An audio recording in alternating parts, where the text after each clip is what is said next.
Après Kenzo Takada, il y a quelques mois, le monde de la mode a perdu samedi l'un de ses créateurs les plus inventifs, une véritable rockstar de la mode et un amoureux inconditionnel des femmes. C'est ainsi en effet que l'on pourrait décrire le couturier israélo-américain Albert Elbaz, décédé des suites de la Covid-19 malheureusement à l'âge de 59 ans seulement. Plusieurs grandes maisons de couture l'avaient accueilli, mais c'est chez Lanvin bien sûr qu'il a su imposer son style et qu'il deviendra une figure emblématique de la mode. Justement, ce matin, nous souhaitions lui rendre hommage et revenir sur la vie de ce designer qui a su magnifier le corps des femmes par ses créations. Mais avant d'évoquer le parcours du couturier, peut-être peut-on revenir à l'enfance israélienne d'Albert Elbaz, un créateur de génie, Laurence Kahn.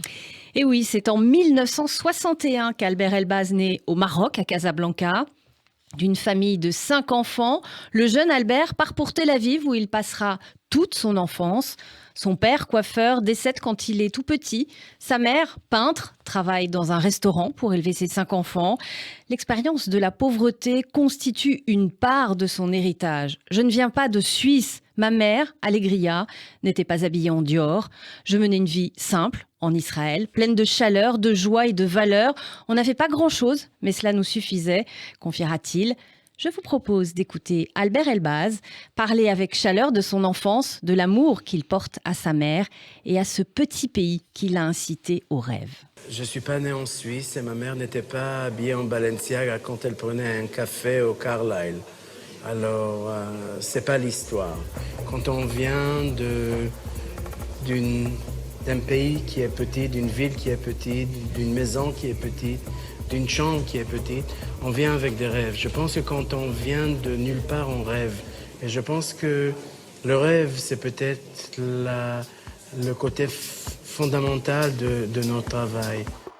C'était donc Albert Elbaz. À 5 ans, le petit Albert dessine déjà des robes pour des reines imaginaires, des collections complètes pour les femmes qui le font rêver.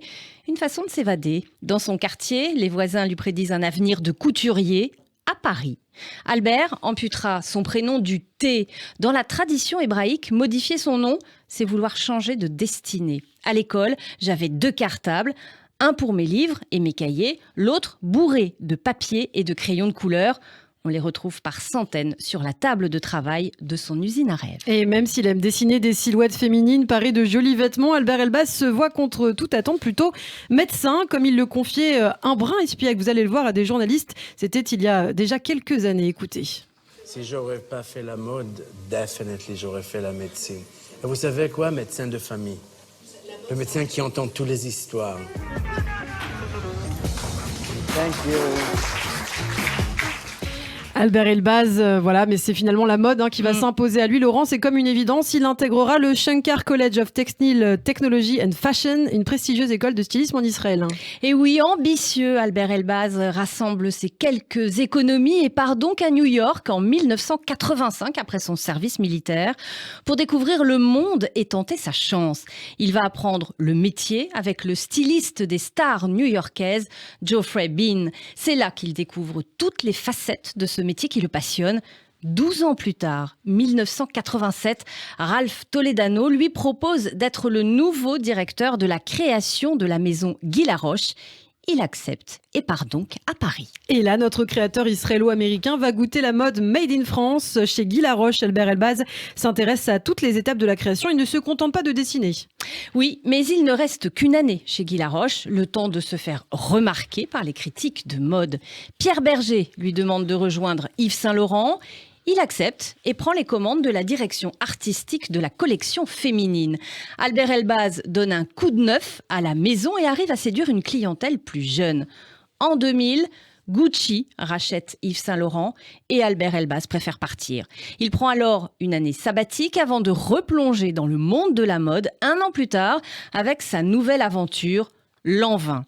Il y officie en tant que directeur artistique des collections accessoires et prêt-à-porter femmes et y apporte sa touche avant-gardiste tout en respectant les codes d'élégance et de sobriété de la marque. Et comme si les coups d'éclat stylistiques et les ventes de ses collections ne suffisaient pas à prouver son talent, eh bien le créateur a été salué quand même, il faut le dire, par ses pairs et récompensé à de nombreuses reprises. Absolument. Ainsi, en 2005, Albert Elbaz reçoit l'International Fashion Award, décerné par le très prestigieux Conseil des créateurs de mode américain.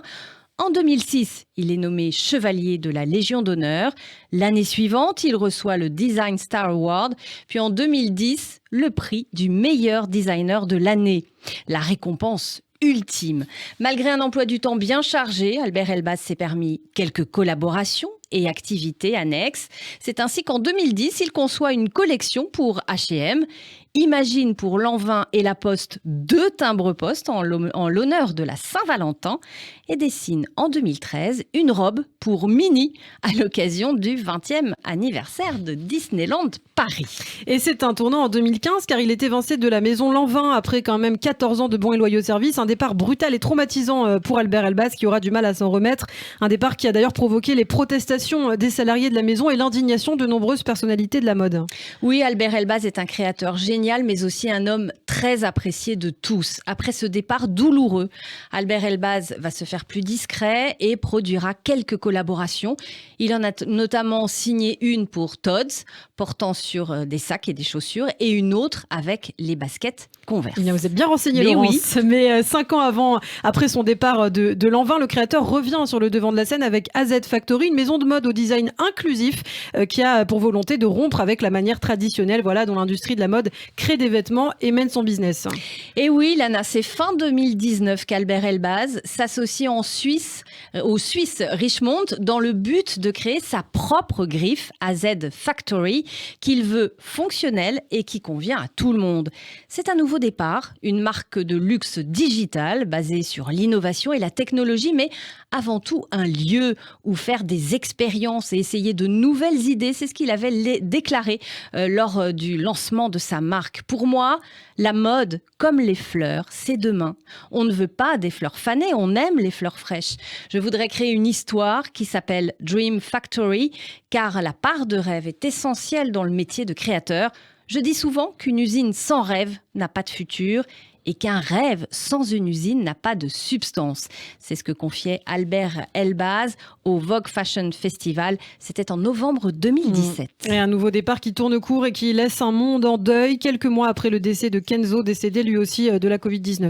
Disparition tragique d'Albert Elbaz, grand créateur de mode et grand artiste intensément attaché au savoir-faire, voulant l'innovation dont il comprenait toute la portée et la nécessité. Il avait tant de talent et aussi du génie, immense tristesse. C'est la réaction sur Twitter du président exécutif de la Fédération de la haute couture et de la mode en France, Pascal Morand. Et puis, je vous propose de laisser le dernier mot à Albert Elbaz, qui confie que ce qui l'inspire, ce sont avant tout les gens. On écoute Albert Elbaz. Pour moi, ce qui m'inspire aujourd'hui, c'est pas juste les images, mais c'est les mots, les histoires, les gens. Et c'est ça qui me fait rêver. Voilà. C'était donc Albert Elbaz, le regretté Albert Elbaz. Génial. Eh bien, merci beaucoup, Laurence Kahn, 6h16. Et tout de suite, le rappel des titres avec vous, Laurence.